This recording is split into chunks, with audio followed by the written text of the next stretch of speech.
امامزاده سیار جدیدترین ترفند دکانداران دین.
اعتقاد و باور به قوای ماوراء الطبیعه و نیروی غیر انسانی که دارای قدرتی فزونتر از توان بشر باشد جزء ذات انسانی بوده و این باور به نوعی قدرت محدود بشر را تحت شعاع خود قرار می دهد.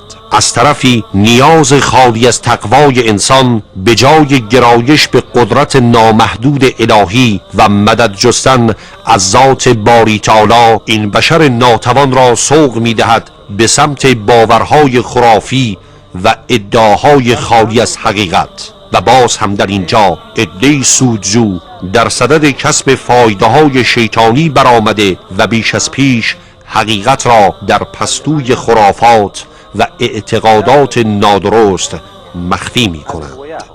خب من ابتدا سلام علیک باش کردم و احوال پرسی و گفتم که اینجا چی کار میکنی؟ میگه که من نگهبان امامم. علی ابن موسی رضا.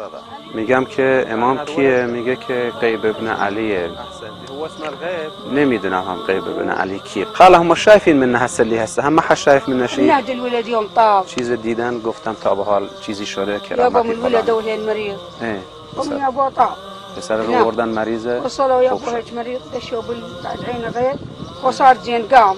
تا آوردنش اینجا بردنش پیش زری خوب شده الازا صار زين فلج بوده خوب شده. خب صار زين میگه بعد از اینکه اون اتفاق افتاد پسر خوب شد سیل مردم به این سمت دیگه خیلی زیاد شد تقریبا کور می آوردن فلج می آوردن حالا به انواع متفاوت هر کس به یه نوع بیماری داشت می آوردن خوب هم میشد خیلی زیاد.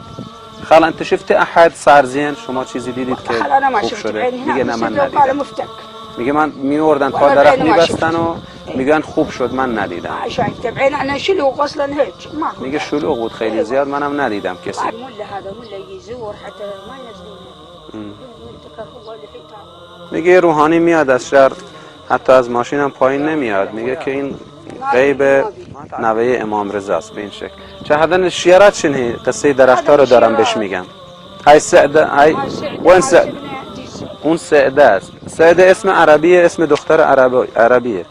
به اون درخت نامگذاری شده. حالا این درخت خوش به حالش. والله ما حد شايفه قول الدرويش ماله. میگه درویشه خود این بارگاه گفته که سعده یکی از خواهراشه. سکینه هم این وسطی است این هم باز خواهر دوم غیبه. اون شهلا هم سومیه بازم اون هم خواهر غیبه اون یکی. این ستا میگن که خواهران غیبن. حالا نمیدونیم اینا حرف میزنن شلون این خوات هدن خصه در شلون خوات. من سوال کردم که مگه اینا حرف میزنن؟ میگه که یکی از دراویش حالا یکی از فرزندان اون خانواده گفته که اگر واقعا اینا خواهرای غیب میشن پس چطور خانواده ما از قدیم که اینجا بودن و نگهبان بودن و خادم بودن چطور نگفتن اینا خواهراشن؟ چطور تو دوره ما گفتن؟ پس به این شکل ما هم ردش میکنیم. سلطگری را گفتند چه خوری؟ گفت گوشت ملت. گفتند چه نوشی؟ گفت خون ملت. گفتند چه پوشی؟ گفت پوست ملت. گفتند اینها را از چه راهی به دست می آوری؟ گفت از جهل ملت. گفتند از جهل چگونه نگهداری و مراقبت می کنی؟ گفت در جعبه طلایی تقدس. گفتند و چیست محافظ آن جعبه؟ گفت خرافات.